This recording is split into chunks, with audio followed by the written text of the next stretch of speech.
Hey there, it's JohnBird555, and I have finally watched Willow. And I mean the original film, not the upcoming series on Disney Plus, which I will be watching, and I will be reviewing that series as well. And you probably seen my reactions to the trailers for it because I was interested. And no, it was just kind of mild interest. Now that I've actually watched the original film, yeah, I definitely want to watch the show, the upcoming series, because the original film is just, I mean, it's so good. There's actually one scene I didn't even realize was from Willow that I've seen before on YouTube. It was a random scene when the armies turned into pigs, and like it just popped into my feed once. Like, this is weird. Watched it and okay, and I didn't even realize it from Willow. Granted, that's not my favorite scene. No, I like the scenes with Warwick Davis. His scenes are probably some of my opinion the strongest scenes in the film. Because I could be biased because, I mean, he's good in the film. I like him. He helped make some with Ewoks, like not just Star Wars connection, so that does kind of bias me. And I've watched some of the Star Wars Celebration clips where he's hosted segments and that, and like, yeah, I just liked him everything I've seen so far, so that probably really does help. And he is a phenomenal actor in my opinion. But yeah, I thought the film was very well put together. Sure, the effects are kind of showing now, in 2022, but man, there are some films I watch nowadays that are much newer, and I'm like, yeah, those are not good effects. And sometimes that's CGI.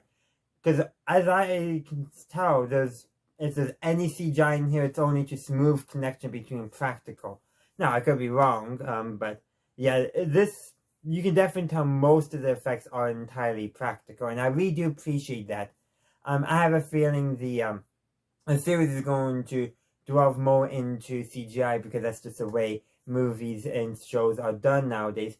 But I do hope they try to keep some of that practical charm that I think that really just helps make things feel more grounded. Even if you can tell it's model work and all that, there's just something charming about that stuff to see.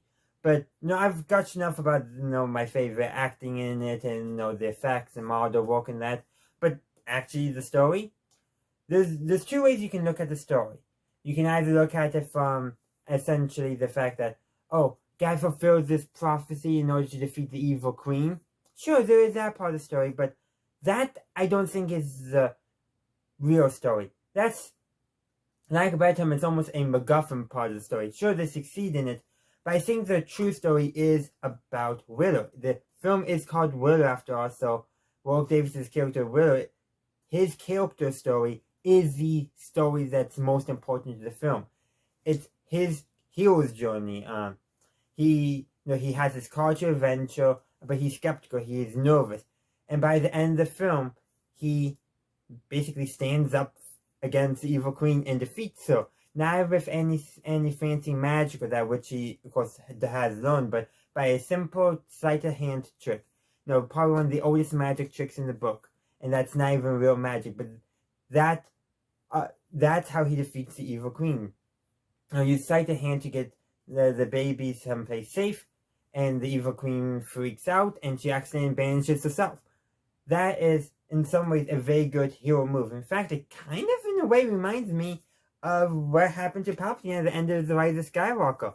Rey stands up, is defensive, and Palpatine is just, same thing that he was doing with Mace Windu, just kept on trying to defeat, and not realizing that was spelling their own doom. That the evil queen spells her own doom because she's so enraged she doesn't take stock of the situation.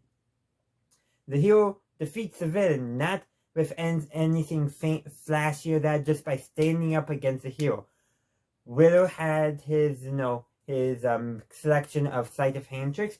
Meanwhile, Rey had a lightsaber or two lightsabers actually, but still in the Force and Jedi. But the point is, the heroes in both these stories stand up, and that's how they win. They are not relying on any fancy acrobatics, any fancy magic, just the basic fundamentals of the universe and what they know about the universe, and standing up against evil. That's how the evil is defeated in both films. And so I really do like that little connection there. I have a feeling when they were writing The Rise of Skywalker, that had not even crossed their mind. But the fact that this connection exists, and I think it's just well done, and I really do appreciate it. But yeah, as I said, I really did enjoy the film. I'm looking forward to the series. I'm more looking forward towards the character development in the series. Like, because I remember reading the synopsis and I remember seeing something about, 7 characters, I think it was, but essentially they're facing their inner demons. I have to say, those character stories I find more interesting than the flashy stuff that maybe pushes their character development forward. I mean, let's be real. Look at Star Wars Andor.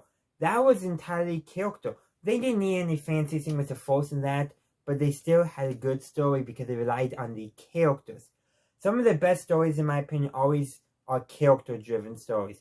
Not necessarily action-driven or anything like that, but character-driven.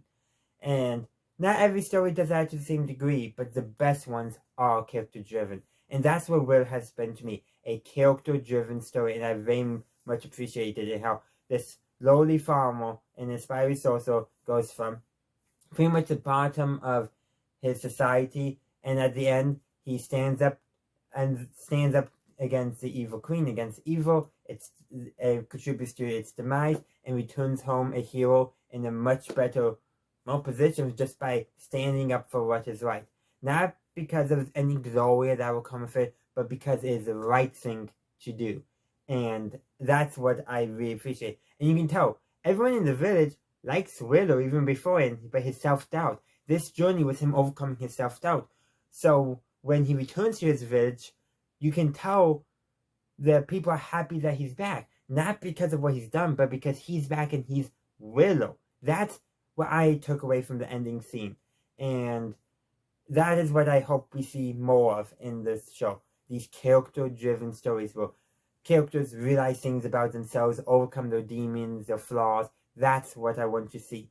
And if the film is anything to go on, I think we will see that. But that concludes my review of Willow. I hope you enjoyed my review. Also, let me know what did you think of it. I would love to create a conversation talking about these characters and all that. And perhaps I may even do some more videos based off of our comments and the back and forth we go, because I'm pretty sure I'll be inspired to create some more videos, and not just because I want to review the upcoming series. But anyhow, that's pretty much all I have, so if you haven't done so already, feel free to like the video and give it a subscribe, and ring that bell so you can be notified of when my reviews for Willow, this new series, comes out. And my individual reviews, obviously. Just so you know, the reviews won't be coming out the Wednesdays the episode drops, but will be coming out the next Thursday. I just wanted to let you guys know that in advance. But that's all I have for you today. So again, thank you for watching. Be sure to check out any of the links down below. And as always, have a good day, a good night, wherever you are. May the Force be with you always.